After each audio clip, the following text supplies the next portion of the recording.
Hi guys, Mambo VP, welcome back to my YouTube channel, Tiaga Witness. If you're new to this channel, welcome and join the family by subscribing. So today I'm going to answer the most asked question about family reunification. Actually, some people have been asking me about my opinion. What do I think about that? Should a person come to Denmark? Like, should you apply for family reunification while you're in Denmark or your home country? So I'm speaking about a person who is married or who is going to get married with a Dane. Yeah. So yeah, between a Danish citizen and a non-EU citizen. Yeah. So, and this is what I think about. Actually, yeah, you take a leap of faith to quit your job on your home country and move to Denmark. One of the requirements for applying a family reunification is that you have been to Denmark at least once. So you cannot apply for family reunification if you have never visited Denmark. So you have to be in Denmark. You have to visit Denmark at least once. So you have visited Denmark once, and maybe you get married or you are cohabiting with your partner and you return to your home country. Yes, you can apply for a family reunification in your home country.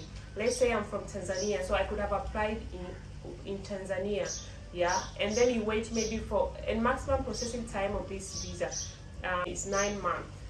So within 9 months, while you're in Tanzania, I cannot apply for a visiting visa to Denmark.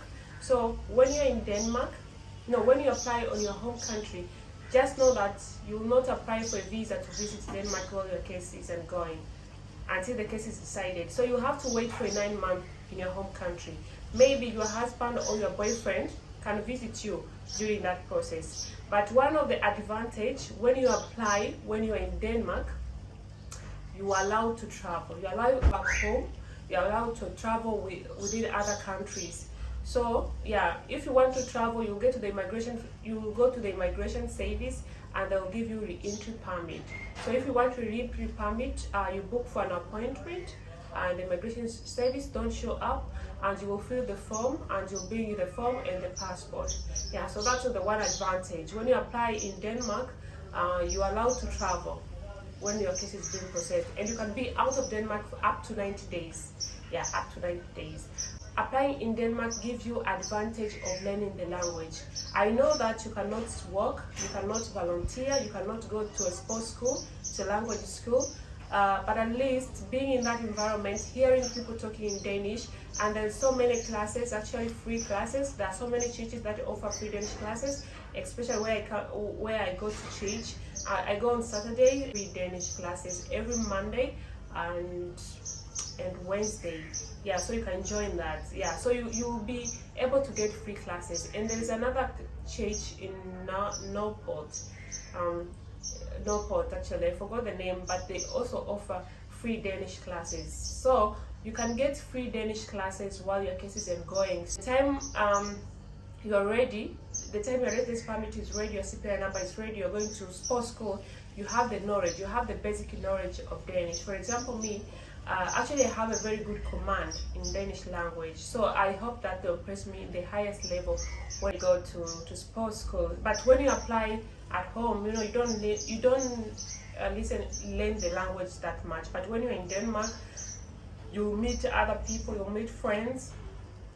Yeah. And another advantage while you are in Denmark and your process is going on, yes, you'll be lonely, you'll be bored, you'll be at home, but you can always connect, you can always network in your own country and other people. So you get to know people.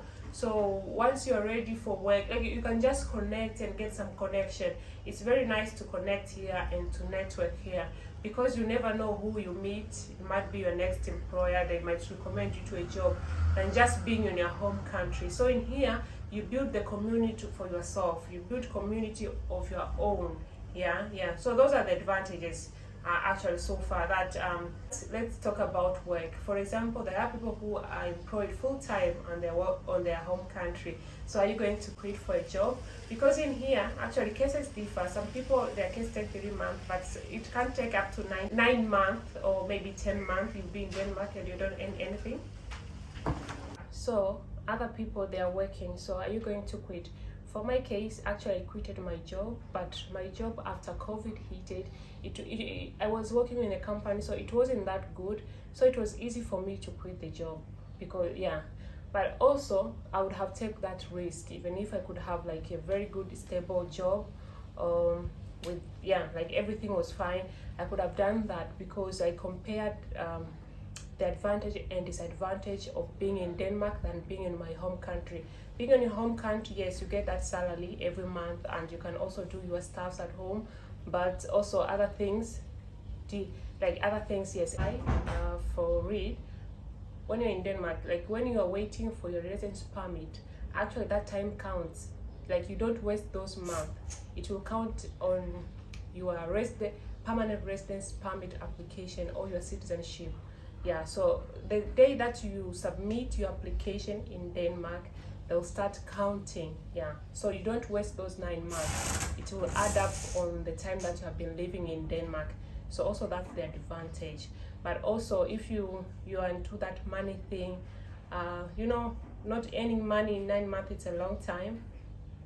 It's a very long time. Maybe you can talk to your husband or to your boyfriend, if your girlfriend, that if they'll be able to support you financially, maybe monthly allowance every month. Like you have to talk about that before moving there, yeah, before quitting your job and decide that you are going to wait and you're going to apply for family reunification while in Denmark. You have to talk about that. What about the finance part? You handle your financial issues, your bill, like, yeah, you have to talk about that so you have a clear picture. So once you quit, you quit. Don't assume, oh, my husband or my girlfriend will support me, and what if you come here and the dad doesn't support you? So to avoid disappointment, make sure that you be very clear on that particular part. But if you think that you are earning a good money back in your home country and this advantage doesn't count, then you can just come to Denmark maybe and apply and then go back to your home country and still work for a job there. Or you can apply for family reunification in your home country and keep doing the job. But those months won't count, I think. Yeah, the month counts while you're in Denmark. Yeah, for your permanent residence or for your citizenship, because it counts like the years that you have been living in Denmark. So on that procedure stay in Denmark for 1 year, it will be still counted, so it won't be a loss. Yeah, so I like, should you quit your job? So people have been asking me like, should I quit my job? So those are at the inside, so you can still decide for yourself if you quit for a job. But if you're jobless, if you're not working, it's easy for you to come to Denmark, because then you know the language, you get to know people, you meet people, you network people even before your CPR is out. So once your CPR is out, you know people, you can easily get connected with the job. And yeah, so thank you so much for watching, and see you in the next video.